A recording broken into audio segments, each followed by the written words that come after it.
अस्सलाम वालेकुम नाज़रीन, मैं हूँ आयशा रहमान और आप देख रहे हैं मेरा फ़ेसबुक और यूट्यूब चैनल। नाज़रीन, इस वक्त पाकिस्तान के दारुल हुकूमत इस्लामाबाद में बलोच तंजीम की जानिब से बहुत शदीद किस्म का एहतजाज जारी था और ये एहतजाज क्यों हो रहा है काफ़ी लोगों को तो इस हवाले से मालूम ही नहीं है। नाज़रीन, इस वीडियो को मेरी कोशिश होगी कि जितना हो सके मैं मुख्तसर करूँ और मैं आपको बताऊं कि असल में ये सारा मामला क्या है और इस वक्त क्यों ये एहतजाज हो रहा है। और ये एहतजाज मीडिया पे कल परसों से आया है, लेकिन असल हकीकत ये है कि ये तकरीबन 10-12 दिन से बहुत शदीद किस्म का जारी था। नाज़रीन, अगर आप मेरे सोशल मीडिया प्लेटफॉर्म्स पर नए हैं, टिकटॉक, फेसबुक या यूट्यूब पे, तो मेरे चैनल और मेरे पेज को सब्सक्राइब कर लें, फॉलो कर लें, ताकि आपके पास पर वक्त अपडेट्स पहुंच सकें। सबसे पहले ये कि नाज़रीन, इस वक्त ये एहतजाज इस्लामाबाद में बहुत ज़ोर शोर से जारी है। इसमें ख़वातीन भी आ गई हैं। बलोच यकजहती कमेटी ने ये सारा एक प्रोटेस्ट अरेंज किया उन्होंने। अब ये असल जो मामला है ये है उन लापता अफराद का, उन लापता नौजवानों का जो गायब हैं। नाज़रीन, इस तंजीम का, इन लोगों का और इनकी फैमिलीज़ का मानना ये है कि हमारे बच्चों को मुबैना तौर पे उठाया गया, घरों से अगवा किया गया और अब उनका कोई अता पता ही नहीं है। और जब ये हमें मिले, जिन लोगों को मिले, और स्पेशली एक बलाज जिनका नाम बताया जा रहा है, उनका एहतजाज उनकी फैमिलीज़ की जानिब से जब उनकी डेड बॉडी मिली उस नौजवान की, 24 साल नौजवान है ये, उसके बाद ये एहतजाज बहुत ही ज़्यादा शिद्दत इख्तियार कर गया। मुख्तलिफ़ लोग भी आए। इस वक्त तस्वीरें ख़ानदानों ने, मुख्तलिफ़ फैमिलीज़ ने उठा रखी हैं कि उनके जो लोग हैं, उनके जो प्यारे हैं, वो लापता हैं इस वक्त। दूसरी जानिब मुल्की हालात को देखा जाए तो हर पार्टी जो है इस वक्त, पॉलिटिकल पार्टी, वो इलेक्शंस में मसरूफ़ है। और इस बार ये जो सारा प्रोटेस्ट, इसमें बच्चे, ख़वातीन, बूढ़े, बुज़ुर्ग सब शामिल हैं। बलूचिस्तान में जो जबरी गुमशुदगी वाले लोग हैं, वो इनका ये कहना है, बयान है इनका, ये मौक़िफ़ जो है वो ये है कि जितने भी जबरी गुमशुदगी हुई है हमारे लोगों की, उनको रिहा किया जाए। इसमें से जो मेन किरदार है जिसकी वजह से ये प्रोटेस्ट बहुत ज़्यादा शिद्दत इख्तियार किया, 4 लोग थे और उनमें से एक नौजवान 24 साल बलाज बलोच, जिसे मौला बख्श भी कहते हैं, इसकी फैमिली का कहना है कि मुबैना तौर पे CTD ने इसको अरेस्ट किया, घर से आके उठाया और इसको ले गए। अब नाज़रीन, असल कहानी यहाँ से शुरू होती है। मौला बख्श को उठा के जाते हैं ये, और कहा जाता है कि ये टेररिस्ट और सरगर्मियों में इन्वॉल्व रहा है, जिसकी वजह से हम इसको अरेस्ट करके जा रहे हैं। अब इसको तकरीबन 20 नवंबर को, गुज़िश्ता माह, इसको अरेस्ट किया गया। 21 को अदालत में बलूचिस्तान में पेश किया गया और उन्होंने 10 रोज़ा रिमांड दिया CTD को।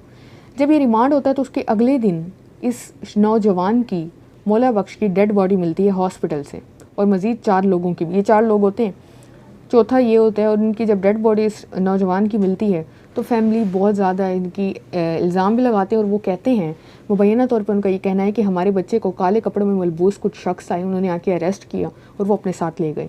उसके साथ साथ वो ये भी बताते हैं कि जब अरेस्ट किया गया तो अदालत पेश भी किया गया, रिमांड भी 10 रोज़ा लिया गया और उसके अगले रोज़ हमारे बच्चे को मर्डर कर दिया गया। अब उनका इल्ज़ाम ये है कि CTD ने मर्डर किया है और CTD पे ट्रायल चलाया जाए। अब बलूचिस्तान हाई कोर्ट ने CTD के तमाम एहलकारों को मुअत्तल भी किया है और मुअत्तली के साथ साथ FIR भी दी।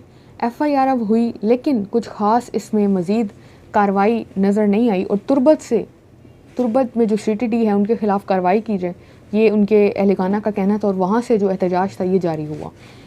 तकरीबन ये एहतजाज 15 दिसंबर को ये कोयटा पहुंचता है, वहाँ जारी रहा जब ये सारी वाक़यात हुए और उनके बेटे की डेड बॉडी मिली। इसी तरह से मुख्तलिफ़ लोग भी उठे, उन्होंने कहा हमारे प्यारे, हमारे लोग भी लापता हैं। और अब जो अनोखी बात इसमें यह है कि ख़वातीन भी प्रोटेस्ट में शामिल हैं। कुछ ट्वीट्स हैं, जिब्रान नासिर, चंद एक और लोग हैं, उनका बहुत बड़ी अहम उनके इंकशाफ हैं और दावे हैं इस हवाले से, ये सारी जबरी गुमशुदगियों के हवाले से। 15 दिसंबर को वो कहते हैं कि कोयटा ये पहुंचा, ये जो प्रोटेस्ट सारा निकला तुर्बत से, फिर वहाँ से ये कोहलू और बारखान, फिर 2 दिन बाद, ये तकरीबन 2 दिन पहले ये डेरा गाजी खान पहुँचता है। डेरा गाजी खान पहुँचा तो वहाँ पे जब इन लोगों ने एहतजाज किया तो वहाँ पे भी काफ़ी लोगों को अरेस्ट किया गया।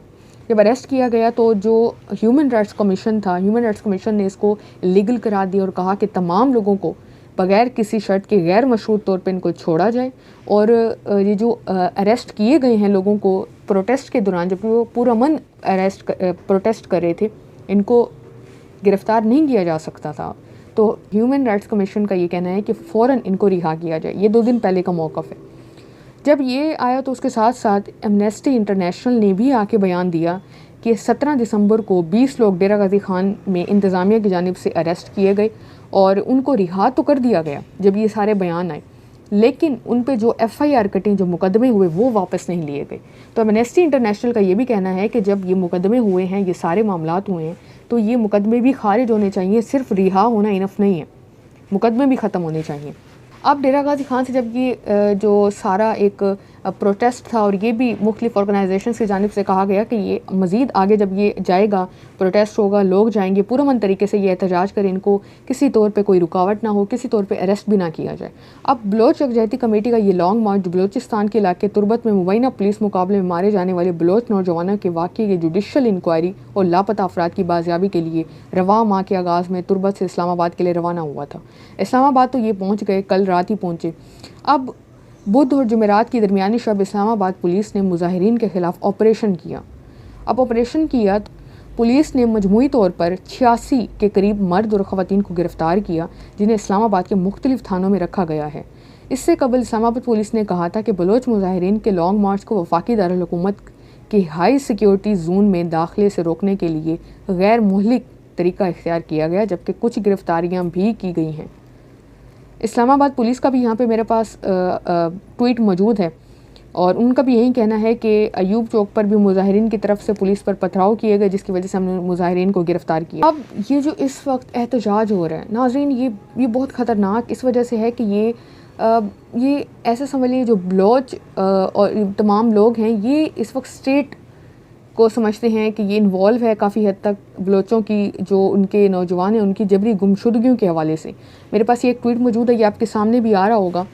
तो ये इनमें देखें आप कि ख़वातीन ने, फैमिलीज़ जो हैं, इन्होंने अपने नौजवानों के जो गुमशुदा लोग हैं उनकी तस्वीरें तक उठाई हुई हैं।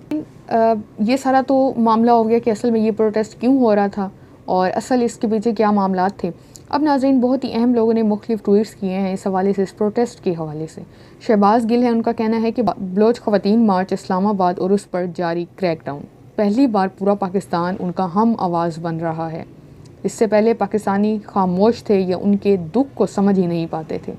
अब पहली बार इनके घरों के अंदर पुलिस दाखिल हुई, औरतों की चादरें खींची, लोग मिसिंग हुए, ज़बरदस्ती के बयान, प्रेस कॉन्फ्रेंस करवाई गई। ये वो बात कर रहे हैं जब ये जो एक क्रैकडाउन था PTI के लोगों पे, तो उस हवाले से बात कर रहे हैं। जाकर पंजाबियों को पता चला मिसिंग पर्सन होता क्या है।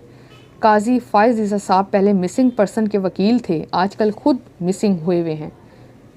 पाकिस्तान को बदलना पड़ेगा, ये जुल्म बंद करना होगा। इसके साथ साथ एक और भी है, ये निजी TV का कहना है कि इस्लामाबाद पुलिस का क्रैकडाउन, तमाम बलोच मुजाहिरीन को गिरफ़्तार कर लिया गया है।